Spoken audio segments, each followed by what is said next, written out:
क्रोध करना जीवन को नकारात्मक बनाता है। क्रोध करने से आपके काम बिगड़ जाते हैं, साथ ही अपनों से संबंध भी खराब हो सकते हैं। यदि आपको अत्यधिक क्रोध आता है तो आप संकट में भी पड़ सकते हैं। साथ ही आपका किसी के साथ भी अनावश्यक विवाद हो सकता है, जो दुख का कारण बन सकता है। क्रोध करने से शरीर पर भी बुरा असर पड़ता है। क्रोध आने के बहुत से कारण हो सकते हैं, पर मुख्य रूप से क्रोध का कारण यह होता है कि जब आपके मन के विरुद्ध कोई कार्य होता है तो क्रोध आता है। कभी कभी कोई व्यक्ति बिना वजह आपको परेशान करता है या आपके कार्य में बाधा डालता है, तब क्रोध आता है। ऐसी ही परिस्थितियों में हमें क्रोध पर संयम रखना चाहिए और शांत मन से निर्णय लेना चाहिए।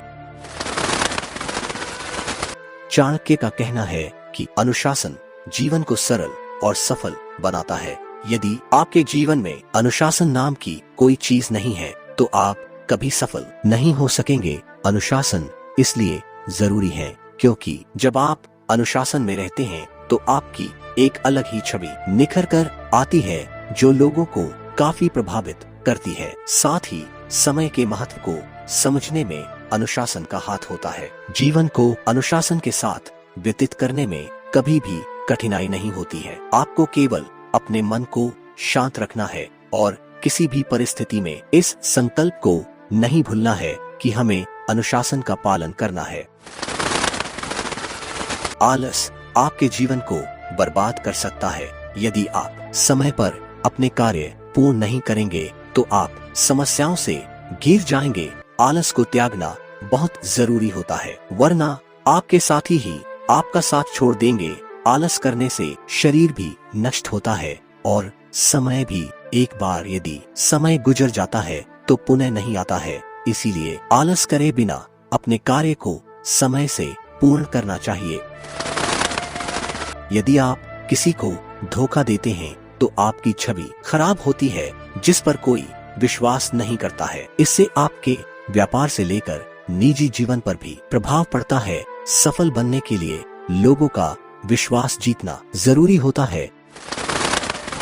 अहंकार जीवन को एक गहरी खाई में धकेल देता है, जहां केवल अंधेरा होता है। अर्थात यदि आप अहंकार करते हैं तो आपके साथ कोई रहना पसंद नहीं करेगा।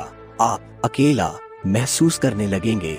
जैसा कि हम जानते हैं कि रावण को अपनी शक्तियों का अहंकार था, जिस वजह से उसका अंत हो गया। चाहे धन हो, बुद्धि हो या समाज में नाम हो, अहंकार करने से ये सभी नष्ट हो जाते हैं या इनकी कोई अहमियत नहीं रहती है।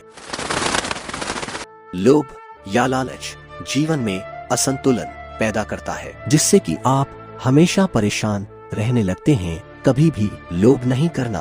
जीतना मिल रहा है उसमें संतुष्ट रहना चाहिए। ऐसा नहीं है कि आपको आगे बढ़ने की चाह छोड़कर स्थिरता को अपना लेना चाहिए। लोभ ना करने का अर्थ है कि अगर चीजें परिपूर्ण है तो उनकी और इच्छा करना व्यर्थ है। शिक्षा का होना जरूरी है। इससे आप बुद्धिमान बनते हैं और विषम अविषम परिस्थितियों में निर्णय लेने में सक्षम होते हैं। अगर आप शिक्षित हैं तो आपको समस्याओं से निकलने में आसानी होती है। साथ ही समाज में सम्मान भी प्राप्त होता है। शिक्षा को बड़ा महत्व देना चाहिए। इस बात का ध्यान रखना चाहिए कि अपने घर के साथ साथ समाज भी शिक्षित बने। चाणक्य का कहना है कि हमें दूसरों की गलतियों से सीखना चाहिए ताकि हम वो गलती ना करें और उससे होने वाले नुकसान से बच सके। इस संसार में बहुत से लोग हैं जो दूसरे लोगों की गलतियों से होने वाले नुकसान को नजरअंदाज कर देते हैं, पर हमें ऐसा बिल्कुल भी नहीं करना चाहिए। आपके मित्र अच्छे और उच्च विचारों वाले होने चाहिए, क्योंकि दोस्तों की आदतों और अनुभवों का असर हमारे जीवन पर भी पड़ता है। दोस्त हम चुनते हैं, इसलिए शुरुआत में ही दोस्त को परख लेना चाहिए। यदि आपके दोस्त गलत गतिविधियों में रुचि रखते हो तो उन्हें तुरंत छोड़ देना चाहिए। मित्र हमेशा सोच समझकर बनाना चाहिए। अपनी क्षमता का सही आंकलन करें, तभी आप सफलता को प्राप्त कर पाएंगे। अपनी कमियों और खूबियों की जानकारी सबसे पहले स्वयं हमें होनी चाहिए। ऐसा करने से लक्ष्य को प्राप्त करने में आसानी होती है। इस संसार में हर किसी की अलग अलग क्षमता होती है। उसी के आधार पर हम जीवन में आगे बढ़ते हैं और अपने लक्ष्यों को प्राप्त करते हैं। अपनी क्षमता का आकलन करने से आपको यह ज्ञात होता है कि आपको कहाँ-कहाँ सुधार करने की आवश्यकता है।